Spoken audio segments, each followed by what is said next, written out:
It's October, which means it's Cybersecurity Awareness Month. We've teamed up with Hoxhunt to put together a series of short videos as part of their Toolkit. It's free and it's available to you to download and use. In there are videos from Dr. Jessica Barker, from us, email templates and instructions of how to use all this great information. You can get it at hoxhunt.com/CAM-toolkit. That's hoxhunt.com/CAM-toolkit. Or follow Hoxhunt on LinkedIn to keep up with the latest cyber trends. Welcome to the Awareness Angle, where we ditch the corporate noise and talk about cyber like real people. The hacks, the headlines, the human stuff, all in one place. I'm Davis, and with me as always is Luke Pettigrew. Hello, Luke. Hey, Ant. Hey, everyone. Good week. Yeah, not too bad. Busy, but getting there. Cybersecurity Awareness Month, which is busy. Yeah, it is indeed. It's always lots to do, but it's fun. Good. Yeah, it's good to keep busy this month, but obviously cyber is all year round, not just for October. Yeah. We know that. Yeah. Just a reminder, guys, all opinions are our own, not our employers, future, present, or past. Right. Quick reminder, subscribe to the newsletter, riskycreative.com, search for the Awareness Angle on LinkedIn. Our subscriber numbers are going up and up and up, so get that newsletter. Everything we discuss in each episode arrives in your inbox every Monday morning. And YouTube, we now have over 501 subscribers, which is amazing. So if you're listening to this on the podcast platform, at Risky Creative on YouTube, you can see stuff. We'll be adding extra stuff. There's a load of additional content on there, which you might find interesting. So get yourself to YouTube at Risky Creative. And don't forget TikTok, InfoSecAnt. That's me. I post stuff on there. And Instagram, over 10,000 subscribers on Instagram now.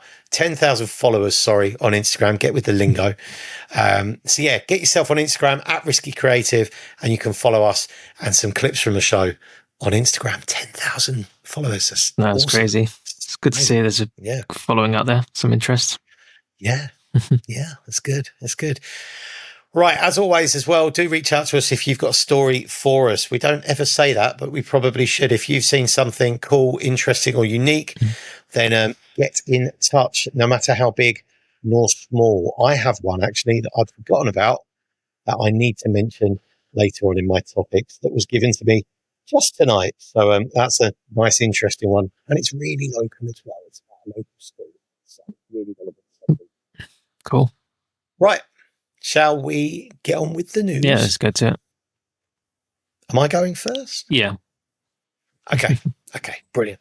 Okay, so the first story this week was one that we saw in BBC. And it used to be that the BBC, there never used to be many cyber stories on there. Now they're regular fixtures, which obviously either it means that reporters like Joe Tidy and Joe Fay are doing more work, or it means that all of a sudden there's a bigger national interest in the world of cybersecurity after events like M&S and Co-op and JLR and stuff. But this story this week was headlined, "Cyber Attack Contingency Plans Should Be Put on Paper," firms told. So the government has written to chief executives across the country strongly recommending that they should have physical copies of their plans ready as a precaution. Break glass in case of emergency. Get the handbook out is essentially what they've said. And this is obviously after Marks and Spencer's, the Co-op, Jaguar Land Rover, and a host of other household names have been impacted by cyber attacks this year. The NCSC's latest review shows a sharp increase in nationally significant cyber incidents, and nearly half of all 2025 cases so far driven largely by financially motivated ransomware and data extortion. So resilience is key here, not just prevention. It's prevention is hard, right? Yeah. What needs to be easy is recovery. And you can't recover if all your playbooks are stored on a computer that's been ransomware. No, definitely not. Do you know what? I experienced this probably going back 11 years ago. Where I was being DDoSed. and we needed to switch over to the other line. But I think the instructions to do that were stored somewhere in like Google Drive. Oh no. And we were being DDoS, so we had no internet connection. So it was like, out comes the phone, whip up a hotspot, attached to the hotspot on mobile just to access the instructions in Google Drive. But for a few seconds, it was like, we can't get the internet. What are we going to do? Oh my God, the instructions are online. How can I get? So yeah, keep a paper copy everywhere. Yeah. And the other thing with this as well is contact details. So if you have if you have like a key group of stakeholders or engineers or the people on call, make sure they've all got each other's contact details stored on their phones or in a notebook or in an emergency little booklet or something that they know where it is, because you can't rely on having access to Slack or to Teams or to email. No. So, yeah. I guess yes. The other thing is maybe we want to review it regularly, keep it up to date. First thing you want is like a year-old document. Who's on call? Jess is on call. Jess left a year ago. Yeah. Who replaced Jess? I can't remember. Yeah, definitely. Needs to be reviewed often as well. Yes. So have your plans on paper. That's advice from the NCSC. I don't know whether that's alluding that M&S Co-op and Jaguar Land Rover didn't. It's a bit unusual maybe to say, but yeah. Yeah. Right. That's a quick one. Next story. Cool. Yeah, next one we got here is 178,000 Invoicely records have been exposed in a cloud data leak. This is a unsecured S3 bucket, which I think we've seen before with the previous stories we touched on. So in early October of this year, cybersecurity researcher Jeremiah Fowler discovered an unprotected database linked to Invoicely, which is a Vienna-based invoicing and billing platform used by over 250,000 businesses worldwide. And this repository contained 178,000 files, including invoices, scan checks, tax documents, receipts, and obviously lots of personal and financial data in there. And yeah, all accessible in an unsecured place without a password or any type of encryption. So a case of misconfiguration, leaving all this information vulnerable.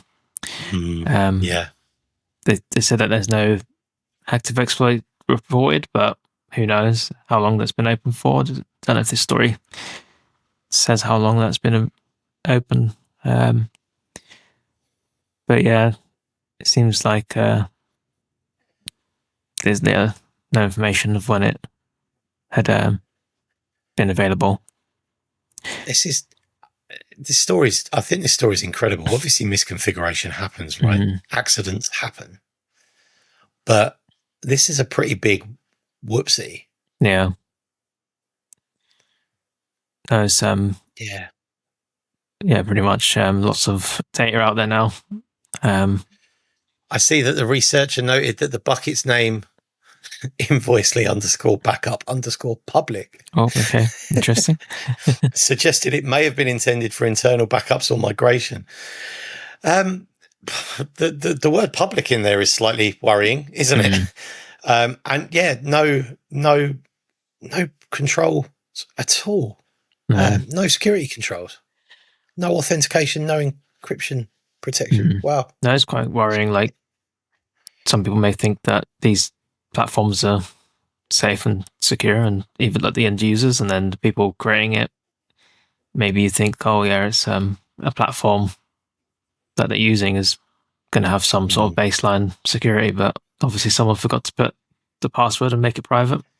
Although, judging by the name, who knows what the plan was? It makes you wonder, doesn't it? I mean, situations like this, I've seen happen before when testing environments have been rolled out to prod, and what's okay in testing isn't okay in prod, but it's working in testing, and someone else maybe has gone, that's fine, let's push it. And it's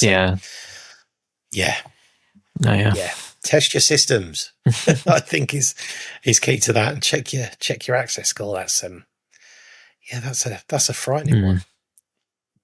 Oh yeah. I mean, that kind of data, tax records, personal, loads of PII, It's all really valuable. All really, really valuable. Invoicely, how much do company A invoice to company B, and details of pricing structures and that. People will have an appetite to find that. People will have an appetite to protect that as well. So, yeah. Right, I'll move on to the next one, and it's only going to be a brief one because we kind of have covered this before, but there's another report out this week. This report comes from Layer8 Security, and it's their Enterprise AI and SaaS Data Security Report 2025. That's a catchy title, but it reveals that 77% of employees, 77%, are sharing company secrets via ChatGPT and other AI tools, often through personal, unmanaged accounts that bypass enterprise security. This is a conversation that I imagine happens quite a lot about stop people using it, restrict their access. Yeah. Doesn't necessarily stop them using it. It just pushes them into the shadows. Yeah, they'll find another tool or proxy way around or something. Yeah. It's a conversation I had once upon a time about Grammarly. It was like, we need to stop people using Grammarly. And it's like, you've got 1,000 users using Grammarly. If you stop them using it, do you think they're all just going to go, oh, okay? No, they'll scatter. And the problem is, with a tool like Grammarly, there's no direct competitor. So you end up having, rather than one problem, it scatters to 10 or 15 problems. And then it's just the Wild West. So is it better the devil you know in some cases? Yeah. Than better the devil you don't? Yes. That's an interesting point. Yeah. So this basically says that generative AI platforms now account for 32% of all unauthorized data movement, with nearly half of users uploading files containing PII, PCI, or regulated information. Most risky interactions occur through shadow AI, use of AI tools on personal browsers or devices, leaving organizations exposed to compliance breaches, data theft, and inadvertently model training leaks. And the report is completely right in this. AI adoption has outpaced security governance, turning copy-paste behavior into a major new form of insider data loss. It's just too easy and too convenient. Yeah. And again, you see that with, some of these tools people use because they want the functionality, but the functionality doesn't exist in their business. Or maybe the process to get that functionality is horrible and takes so long, and it's there. They can reach it. They can use it. So why don't they? There's a massive cultural change piece around that. Getting users to understand the risks around that. Yeah, definitely. It's huge. That's some big numbers. There's so like, for a business, how can you protect IP? How can you trust where your data's going? How do you know it's not leaking here, there, and everywhere? You can't. And so I wonder if there's a company, it'd be really interesting if anyone does listen to the podcast. It'd be really interesting to know if you're a company that have actually successfully stopped this or tackled this and how you've done it.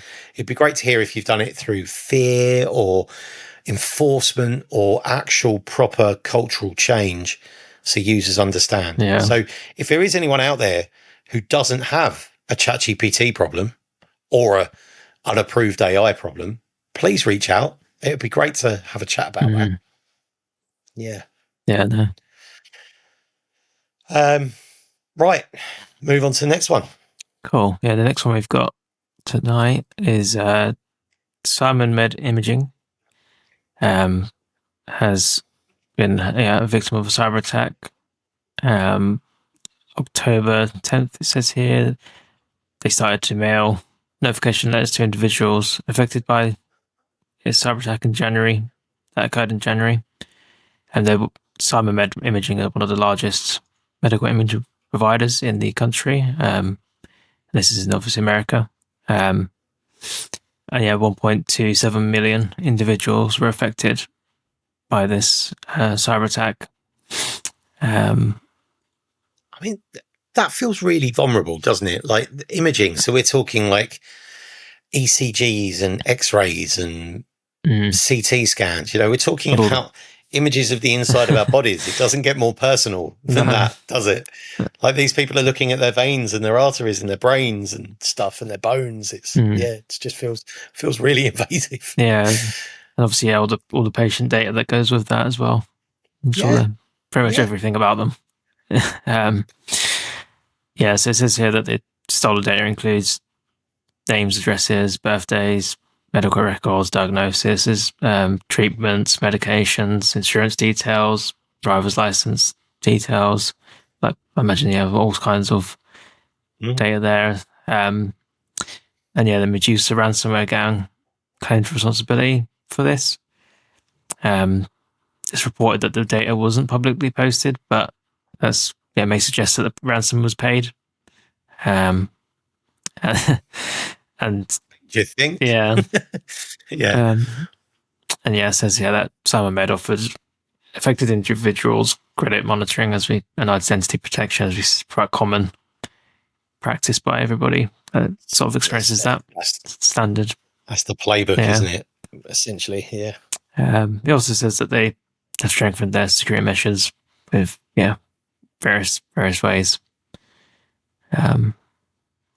It's not ideal at all. A lot of medical information there. Sure. So obviously, as you said, very sensitive data. And as we've seen, ransomware victims are often our healthcare type businesses. With private healthcare, I imagine it's because private healthcare have a real appetite to pay to keep stum. It's there's no guarantees. We covered that report a week or two ago about how you might pay the ransomware, but 60% of companies still don't recover the data. Yeah. This probably wasn't about recovering the data. This was probably about stopping the data leaking. So, because the counterclaims against that would have, it's the reputation of that business will just, like, if we pay, make this go away. I hope. Then maybe we'll ride it out. Do you know what I mean? Yeah. Yeah. Until people like us talk about it. Yeah.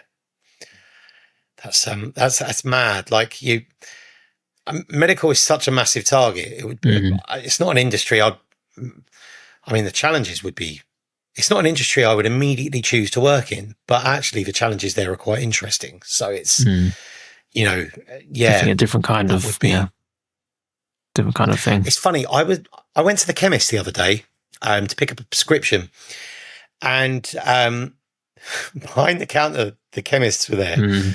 I imagine none of them will listen to this because I don't want them to hate me. But it was like, what's the password? And then one of them shouted out the password. It was like, so-and-so, small J, 64, exclamation.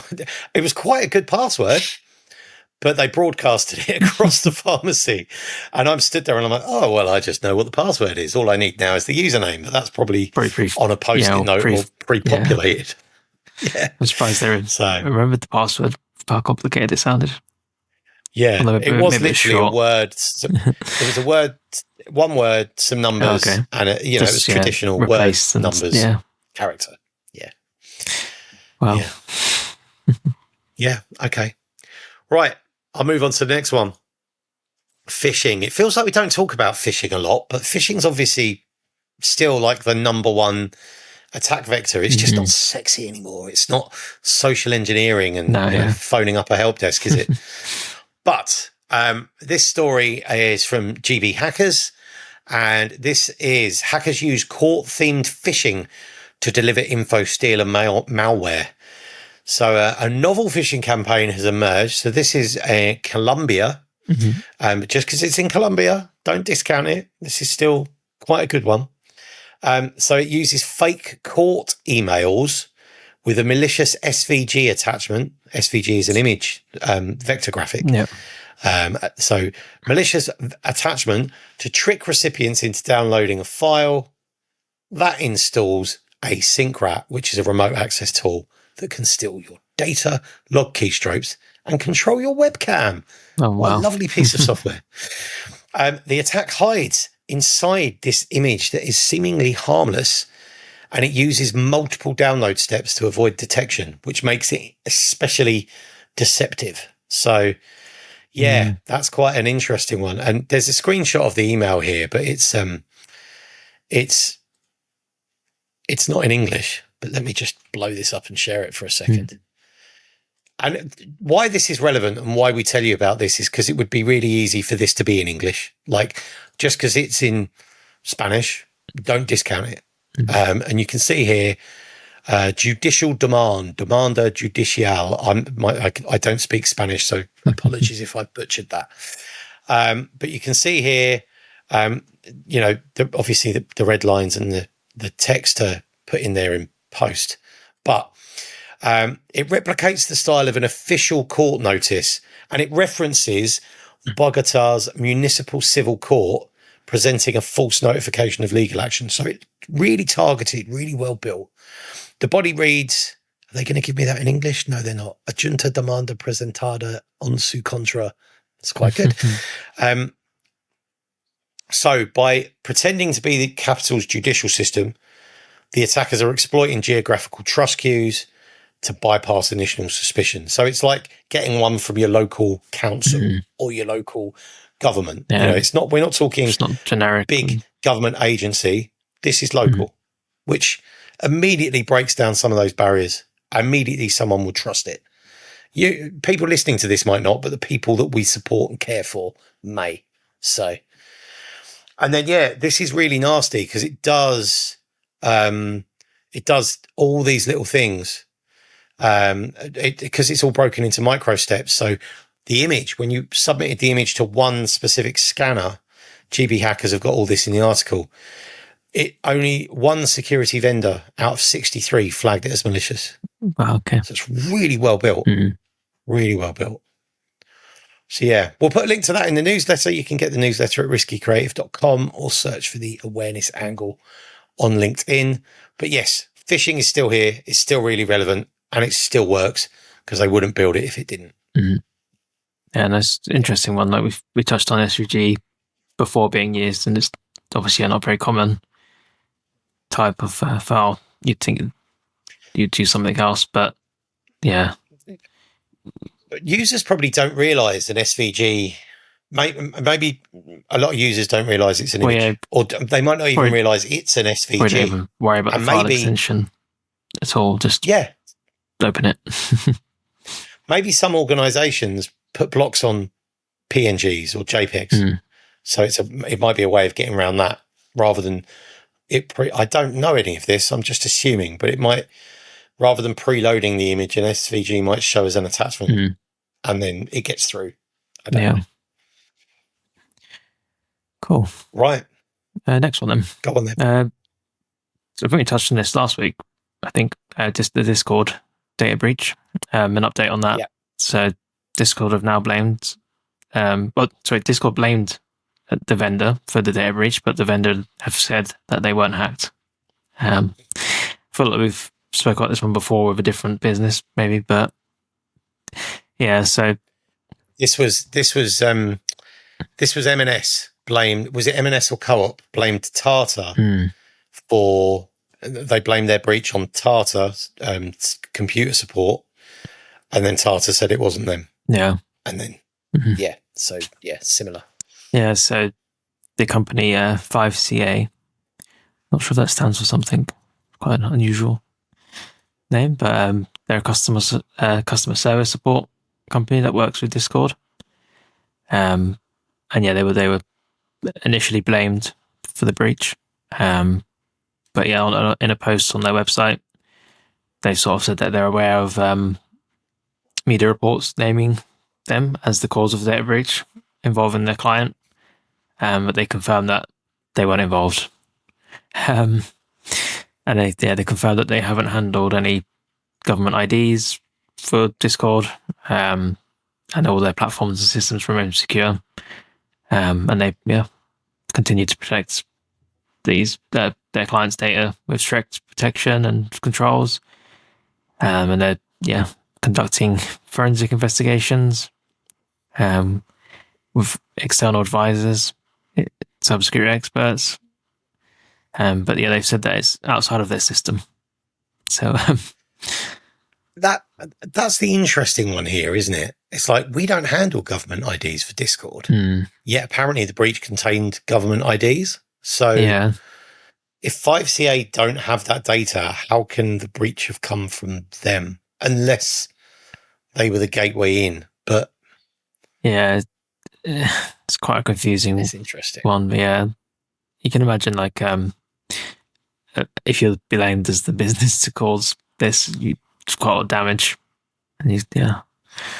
Someone like Tata. So if it was Tata being blamed, Tata's huge, right? One of the Tata's own Tetley Tea. They make cars. They millions and billions and trillions of pounds. Okay, Tata are rich. They'll probably ride out any scandal or anything like that. 5CA call themselves the fan-made CX company. Now, I don't know if they're massive. They've been around since 1998. They're remote first. They have between 1,000 to 5,000 employees, according to LinkedIn. So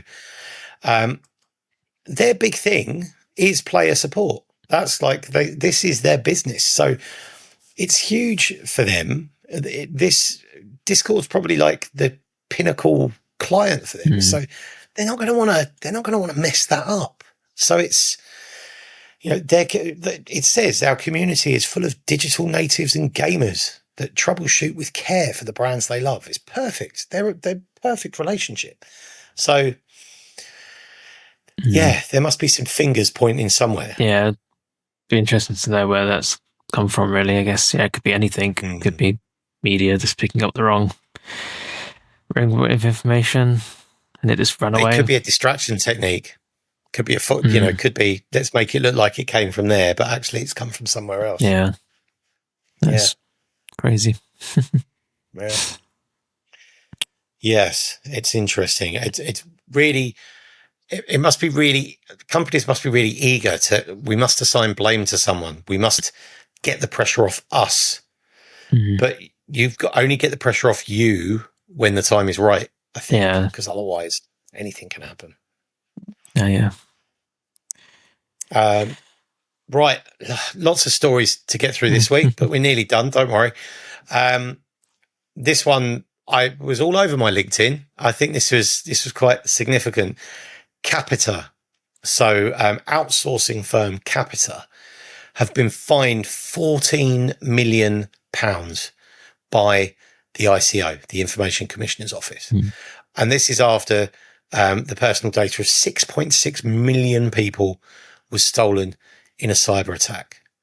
So the fine was originally set to 45 million, but then there was some discussions between Capita and the ICO, and it came down to 14 million.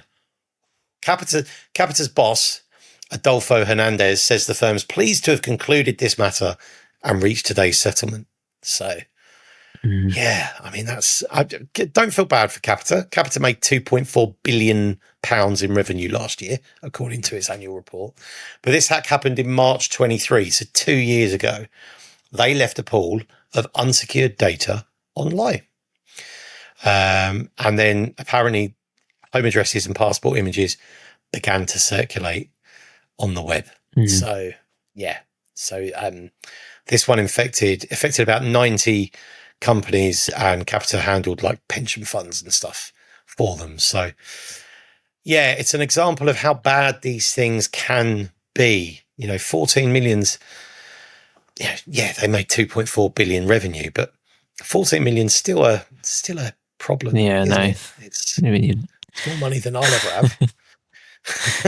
No, you definitely want to avoid that kind of thing, and any money's probably not great. Why this is good is because you would kind of hope that other boards will listen, and if there's any doubt in investment in cyber, there's 14.4 million reasons, 14 million reasons why a board should be interested in cyber, because you don't want that to be you. So give me a couple of million to save spending 14 million in fines later on. Do you know what I mean? Yeah. I saw something about there's a full report. Well, not full report, but there's a bit of more information on the ICO website, but it says about how despite a high priority security alert being raised within 10 minutes of the breach, and so there were some automated actions taken, but Capita didn't quarantine the device for 58 hours. So obviously during that time, the attacker was able to exploit the systems. So there's a lot of failings there. Do you know, this is everyone's worst nightmare, though, isn't it? As a security team, like in the heat of the moment, you have to get everything right, because there's going to be people looking over every action and every decision you make during that. And this is what the people that are saying you can join our big claim to sue Marks and Spencers for breaching your data. It's like, when you're in this moment, like, no one asks to get compromised. No one asks to get hacked or ransomware. And then when you're in the moment, every single decision that you make will be analysed afterwards and will be reviewed and checked. And you'll have a group of people in suits going, was that the right thing to do? Did that happen quick enough? It's like, we're all human at the end of the day. It's really, really horrible. Yeah.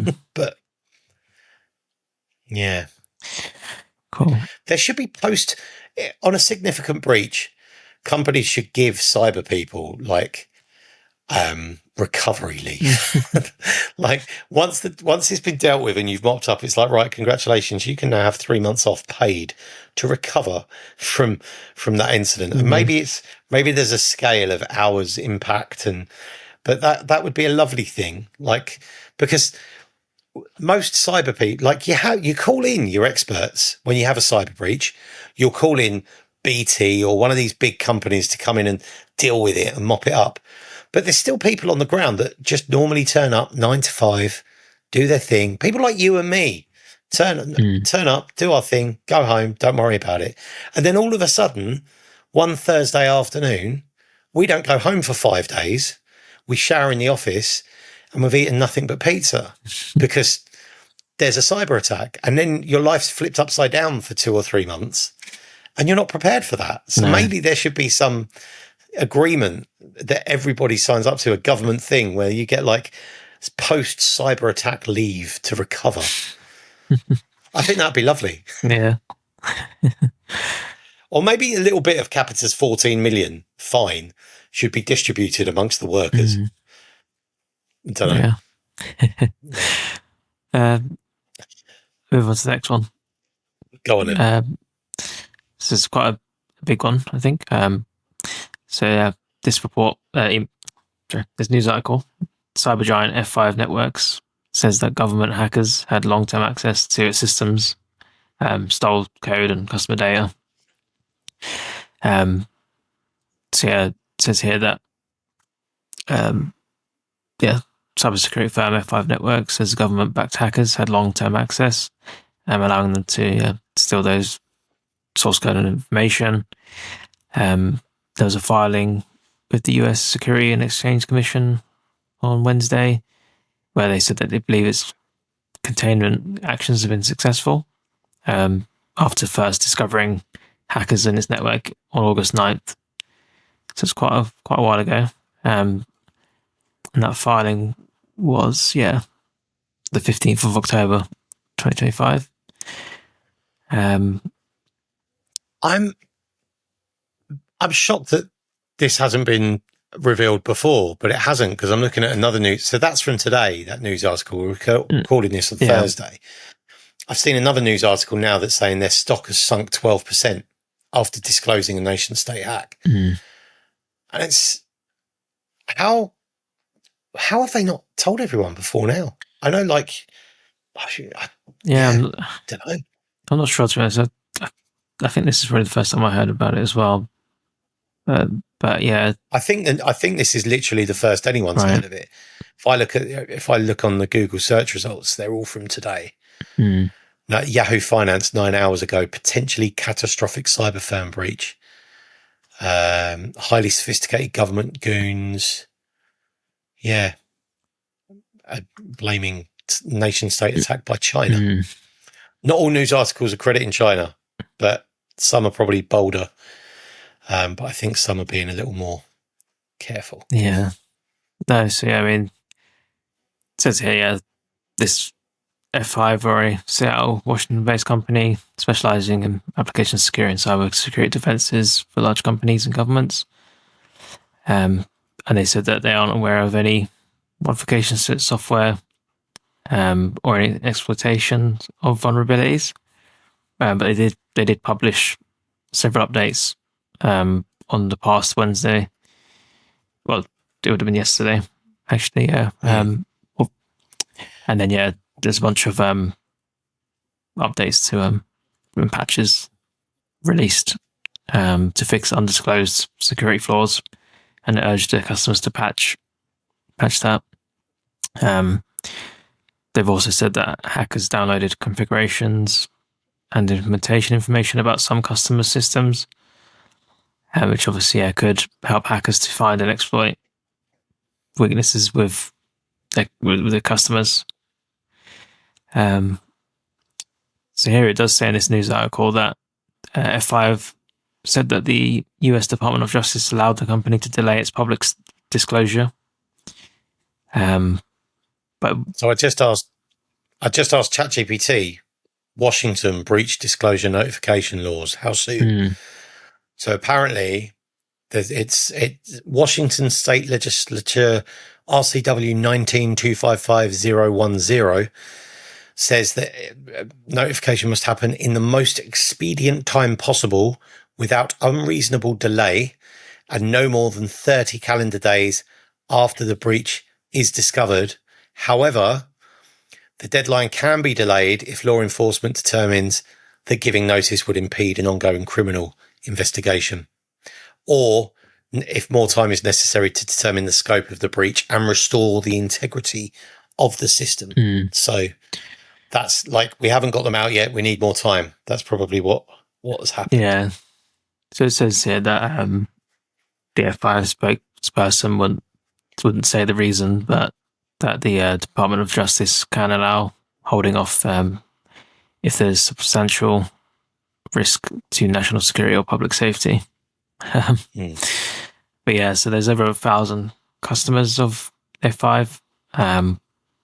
That's more than 85% of the Fortune 500. So the largest public companies out there. Yeah. I was just Tenable have released there's a frequently asked question page on Tenable that I found on their cyber exposure alerts, and yes, there's patches available. F5 tell you to patch, and they have a list of all the CVEs and knowledge base articles. So I think we'll probably put both of those in the newsletter. So this Tenable article might be useful for you to send on to your more technical people. So I'll put that in the newsletter as well for all of you. That's huge. I mean, that's a big one. That's huge. Yeah, no. You'd hope people will be already on it, but you never know. Yeah. Well, it's fresh. I mean, it won't be by the time this is released on Monday, but it's fresh right now. You know, some people might not have heard about it yet, but you'd hope they would. But patching is really important. This is where you need to, your systems are exposed right now if you aren't patching. So patch, the importance of patching. Oh yeah, next story. Okay, next story is the last news story tonight. Huzzah, many people will say. This, I saw a video on, I'm going to play you the beginning of the video because I saw this video on YouTube earlier and I thought this was awesome. So let me just share this. Hang on. And I'll only share like the first 40 seconds or a minute. Right.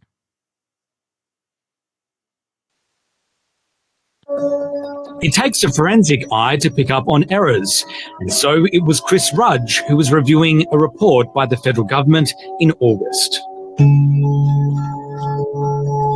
The report by consultancy firm Deloitte was handed to the government a month earlier, and the Sydney Uni law lecturer was going through it line by line. And so I just continued to study the footnotes, and they just continued 1, 2, 3, 4. In the end, there were more than 20 mistakes. I recognised many of the references because they're names of my colleagues, and I'm in the area. It's all about regulation. And as soon as I saw that books were attributed to my colleagues that I'd never heard of, I quickly concluded that they were fabricated. So, so this is from an Australian ABC, Australian Public Broadcast Service, ABC News in depth. The whole video is like nearly 7 minutes long, so I won't play it. But basically, the government paid millions of dollars for advice from Deloitte, and they've revealed that the report contains loads of AI, and it attributes sources to people incorrectly. Like like he said, his colleagues of his, people he knows, it's saying, oh, this person said this in this book that they haven't written. Oh yeah. I like I thought it was incredible. So to give a little bit more, the report, commissioned to review an automated welfare compliance system, was found to include hallucinated citations and inaccurate data. Deloitte later updated the document to acknowledge its use of OpenAI's ChatGPT 4.0 model hosted within the government's Azure environment. Deloitte insists the core findings remain valid. The incident, though, has sparked criticism, with one senator saying the firm has a human intelligence problem rather than an artificial one. Nicely put. Yeah, that's lovely. You have a human intelligence problem.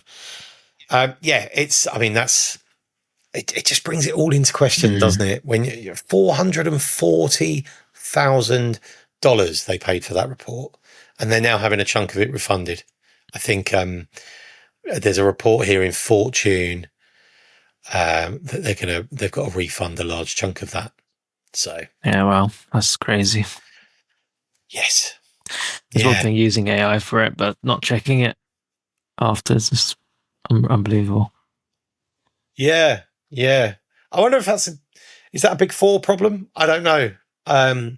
Maybe a smaller, more boutique-y consultancy might have given you a more personal service. Who knows? Yeah. But yeah, it says the problem isn't AI, it's a lack of proper review and fact-checking before publishing. Like someone could have checked if those sources were legit. I have this every week when I try to do ChatGPT. I try to use it to help me do the newsletter, and in the end I just end up doing stuff manually, because even if I give it a sheet with links to articles just to collate a list of links for the newsletter, it just hallucinates the URLs and it'll give me a URL that looks like BBC News, but when you click on it, it goes to a 404. And the URL's there in the document. You just need to copy it and paste it. It's really simple, and it can't even manage that. So some things it's amazing for, but some things it's not. Yeah. And you need to understand where it's that's the thing, knowing when to use it and when not to use it. Absolutely. Right. That is the news for this week. Cool. So just rounding up, awareness. Security Champions research project, spoken about it for the last couple of weeks. If you run a Security Champions or Ambassador program, this one is for you. The team at Layer8 are running an open source research project throughout October to better understand what makes Champions programs work. So what was the most successful program you've ran? What do successful programs have in common? What challenges do organizations have? And how do you measure their impact? All of this data is going to be made available. It's going to be an open data set. So your responses are anonymous. But if you have a Champions network, this is going to be crucial to leveling that up. If you want to take part, it only takes a few minutes. Get yourself to layer8champions.scoreapp.com. layer8champions.scoreapp.com. Awesome. One last bit of awareness. HufiCon. Get yourself to HufiCon. I'm going to be there. I'm actually talking there, I can now confirm, which I'm really excited about. Yeah, I'm going to be on stage. I've got to buy myself a new jacket because I don't think I have anything quite smart. So you didn't get the suit, the robotic space suit. I'm just going to check if it's been published yet. I've seen a copy of it. It's not on the website yet. Next week, hopefully. But I've seen a picture of it. It's awesome. There's me in a spacesuit. I am one of their cyber heroes. HufiCon is in Cologne, Germany, which I've never been to. I'm really looking forward to it. Have you ever been there? I haven't, no. No. No. So November 4th and 5th in Cologne. The venue looks amazing. Really cheap to get to if you're in Europe. You can fly there through Ryanair. Hotels affordable, really near. The venue looks incredible. Get yourself to HufiCon. And like anyone that works in cyber, it looks really good. The lineup's really amazing. Human firewall. Yeah, that's cool. Do you get an insight into what the talk's going to be about, or is it secret? No, I want my talk. Yours. My talk are about behaviours for awareness. So there's a few. I've got like 3 points. I'm like the talk I'm doing is with Andrew Rose from SoSafe. Oh, cool. So quite privileged to be asked to join him on stage, which is quite nice. So yes, just around the 7. I think it's the 10 key tactics. I can't remember the specific title, but I have three real doozies. One of them's one really close to my heart, but I'll tell you all about it after it's been done. I don't want to spoil it. Right. Topics. I had a couple of topics this week. Well, 3 actually, but I'll make them quick. This first one's really quick. Sarah Carty from Unboring. She is the founder and CEO of Unboring. May remember I interviewed Sarah on one of our Awareness Angle interviews episodes ages ago, talking about the parallels between marketing and security awareness. Well, she's put a really good post on LinkedIn this week, today actually, and it's I really like this. Let me just make it a little bigger. There we go. A hacker walks into a meeting. Everyone panics because outside of cybersecurity, hacker means threat. Inside cybersecurity, it might mean talent. Same word, 2 completely different brands. And that's the power and the problem of positioning. It's not what you say, it's what they hear. Cybersecurity has spent many years trying to reclaim hacker as something clever, ethical, even heroic. But these words carry baggage, and Hollywood hasn't helped. Most people still picture the hooded figure in a dark room, not a professional finding flaws before the criminals do. And this is the key line for me. This is what made me want to share it. We don't fix that by shouting harder. We fix it by speaking clearer. Cybersecurity doesn't need louder voices. It needs better storytellers. And I think that's key. I said here, don't make more noise. There's enough of that already. I think that's, so yeah, the hacker in the hoodie. People hate that stereotype, but just the word hacker itself has such negative connotations to someone like my mum or Nigel in finance or something like that. But hackers, they can be good people. They can be useful. Yeah. The words we choose are really important. I think that's what I'm trying to say. Definitely. But yeah. I loved Sarah's post there. Yeah.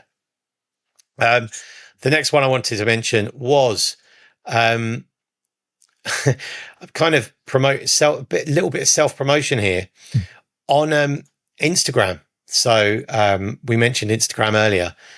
I shared this video. This was a repost from Jay Valey, and I reposted this over a month ago, over 4 weeks ago.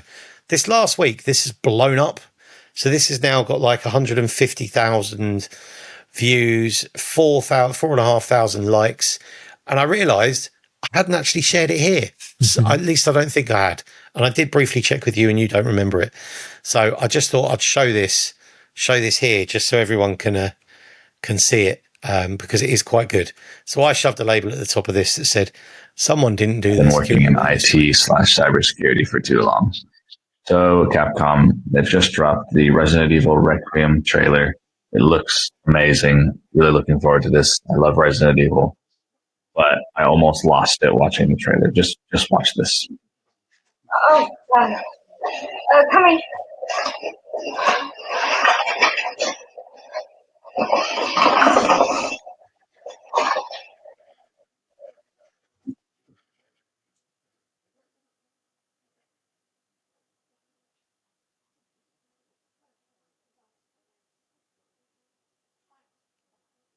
All right. I mean, it's really obvious. Explore More says Windows+L, get it together, people.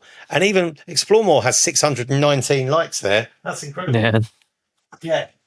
I mean, it's really obvious, isn't it? Sorry, I had to close the door. It's really obvious, like Windows+L. But I love the fact that Jay Bailey has spotted this in this trailer and has decided to share it, so I can share it. And it's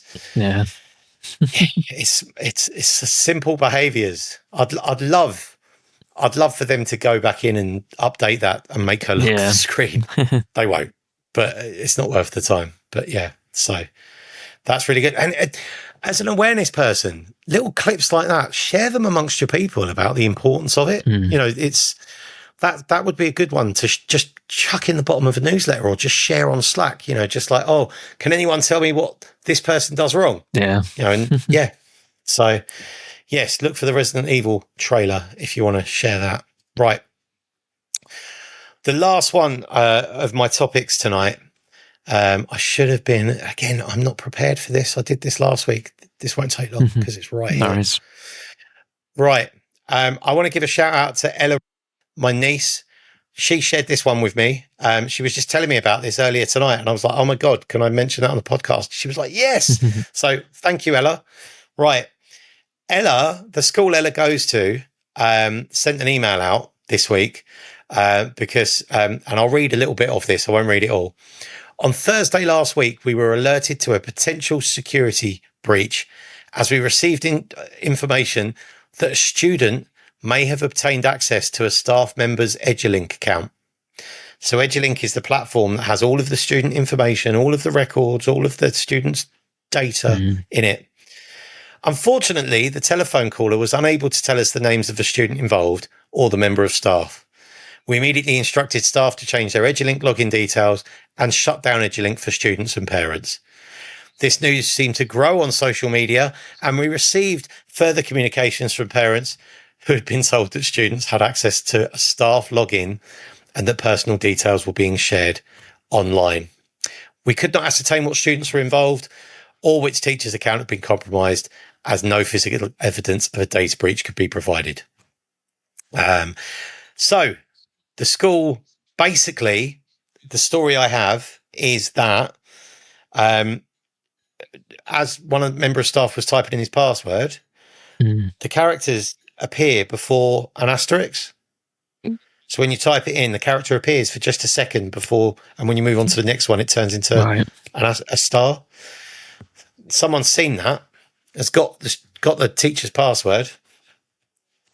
Someone's then told other students that it's spread. This password's gone viral, and then some clever guys or girl has gone, yeah, I'm gonna use that. Logged in, and apparently there was phone calls to people's parents. Like EduLink contains like phone numbers, addresses, medical history, details of like detentions and all kinds of stuff. The school have reported it to the ICO. This, this is a local school. It says in the email that they've says in the email here, although we've not yet received any evidence of a possible data breach, I have reported the matter to the Information Commissioner's Office and await their response. So now all teachers' logins are done via Google. So it sounds to me like there might not have been any MFA on EduLink or that. So now to sign into EduLink, you have to sign in with your Google account, which my guess is has MFA all set up. So yeah. Oops. Yeah. And then just closing off, it says if a student or students willfully share personal school data without permission or compromise the integrity of our school systems, they will face sanctions that may include permanent exclusion from the school. The police will also be informed. If you have any information pertaining to this matter, please email us at. And then it apologises because they've made everybody on EduLink change their password. So we understand that changing passwords has been problematic. So we've instructed staff to issue extensions for homework during the early part of the week. Wow. So if the reason was I hadn't done my homework, so I'm going to hack EduLink, that's worked. But yeah, that's local, right? It's right on the doorstep. It's huge. So yes, it's quite like this is the kids are obviously clever. Also, this obviously let someone down. If it is the way I've been told it is, then that's a flaw that platform needs to address. Yeah. Don't you? I don't know if I can. I probably could have checked this. Let me just check. Can I sign in?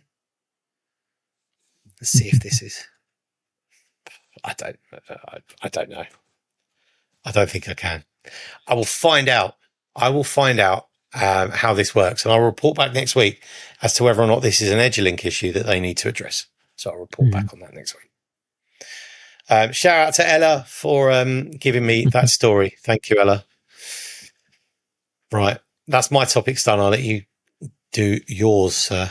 Oh yeah. Just two interesting things to share on TikTok as usual. I'll bring up the first one now. So this one, I hadn't heard about what she talks about is a thing happening in Japan with digital IDs, and it's called My Number in Japan. And obviously this is about UK government wanting to bring in the digital IDs here. I'll just play the video. What if Fujitsu got the UK digital ID contract? Picture this. You're at the chemist picking up your prescription. You hand over your shiny new digital ID card, and the screen is showing someone else's medical records, not yours. A complete strangers. Now, this isn't science fiction. It's happening right now in Japan, where Fujitsu built their national digital ID system. They might be familiar to you as the company behind the Post Office Horizon scandal that destroyed innocent people's lives in the UK. Over 7,300 people's medical records have been linked to the wrong person. More than 130,000 bank accounts have been connected to the wrong cardholders. Now, Japanese doctors have been warning that the system could kill patients. Think about it. The wrong blood type, wrong allergies, the wrong medication history. And in June 2023 alone, 20,000 Japanese citizens returned their government ID cards in protest. Here's the kicker. Whilst this disaster unfolds there in real time, since 2023, the UK government has awarded Fujitsu over £500 million in new contracts for the UK Home Office, HMRC, Ministry of Defence and other critical agencies. While Japan's government has formally rebuked Fujitsu for failures they called extremely regrettable, we're still handing them the keys to our critical infrastructure. Now, whilst we have the benefit of watching this catastrophe unfold, Japan is showing us exactly what happens when you trust Fujitsu with your most sensitive personal data. The advice? Take heed. But will we learn from their mistake, or will we pay the same price? I'm Leah, and I talk about politics, so you don't have to trust politicians. Why not give me a follow? So yeah, thanks, Leah. Got a interesting story and take. I mean, it probably doesn't even matter who would get it. Like, there's a lot of data that's potentially going to be out there with such a system. But I mean, it doesn't. I get a point. Like, the post office scandal here in the UK was huge. Like, I've seen the documentary and the drama, and the way that was handled. Like, just from a PR perspective, why is the government giving Fujitsu money for the next 5 to 10 years? Like, look, we need to have a break because it doesn't look good. We'll stay in touch. Yeah, that's kind of what it should be. Wow, no, it's quite having the wrong blood type can literally kill someone. Yeah. Like me, my blood type is unique, right? Anyone can have my blood, but I can only have my blood type. Like O negative is like really, so anyone can have my blood, but if you give me the wrong blood type, any other blood type other than my own, problem. You know, that's scary. But if you need blood, you can just tap into a vein and have it. It's fine. You know, it's mad. Oh yeah, it's quite a crazy one. I realise I've just disclosed my blood type, and that's PII, but I willingly did that. It's fine. Yeah, we can bleep that out if you want. Don't social engineer me via my blood type.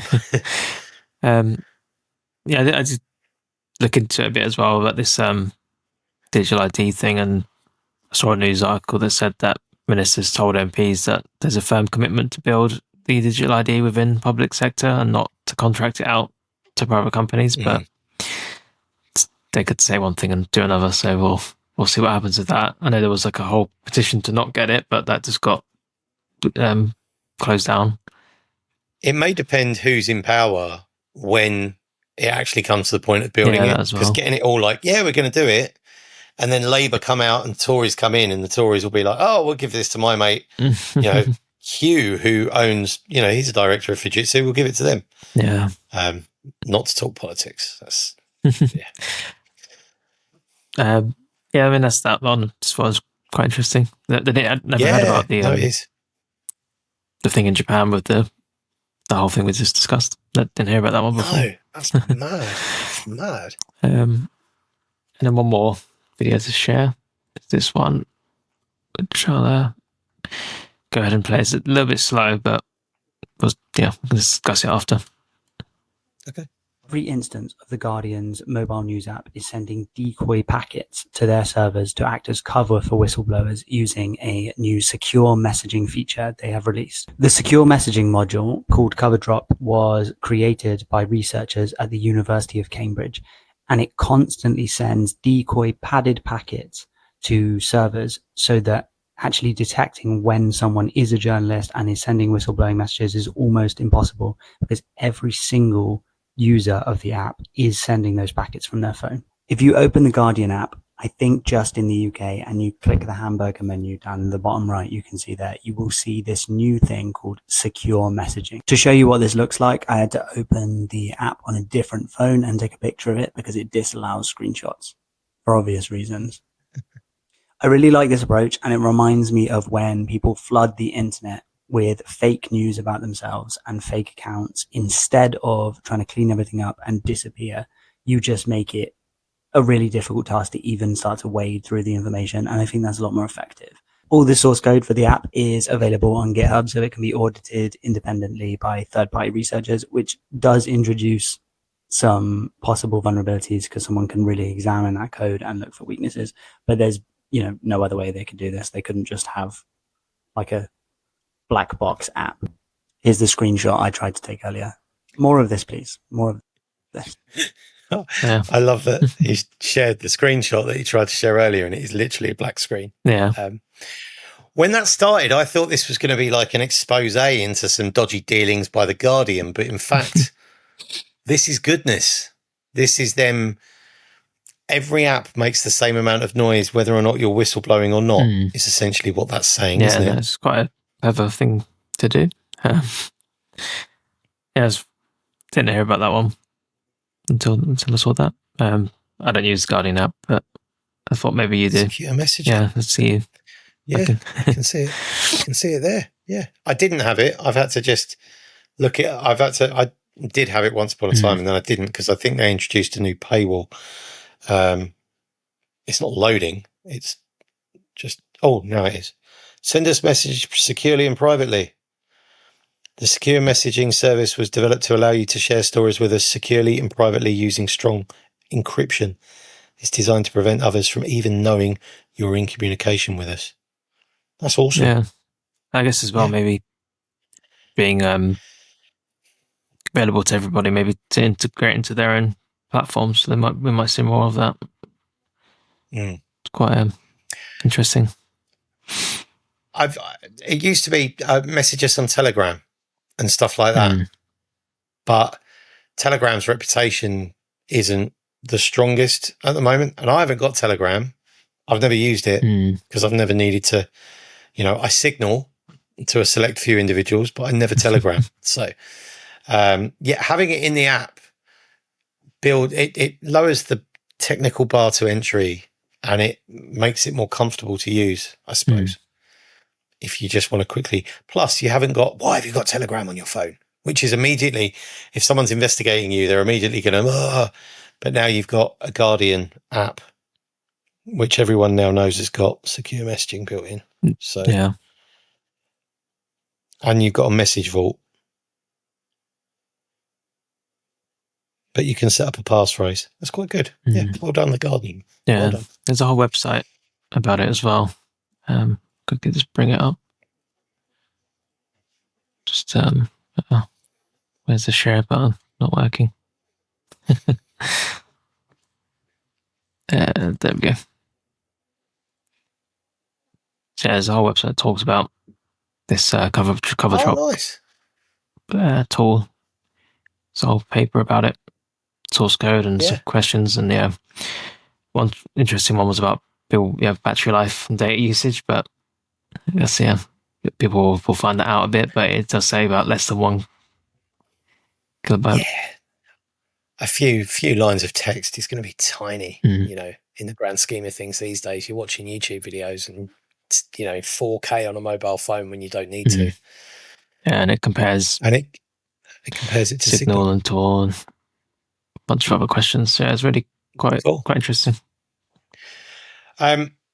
Make sure that link's in our doc, and I'll get that bit about cover drop included in the newsletter at the bottom of the topics section. That'd be cool. Oh yeah, brilliant. Right, I think that's all we've got time for tonight. You got anything else? Or is that's it. Yeah.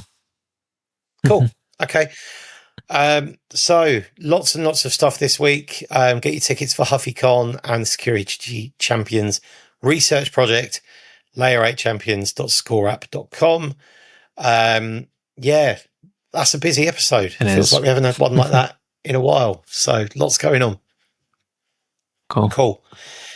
Well, good luck with the rest of your Cybersecurity Awareness Month activities. Thank you. Have fun with that. And I'll talk to you next week. Yeah, catch you later. See you next week. Cool. See you later. Bye.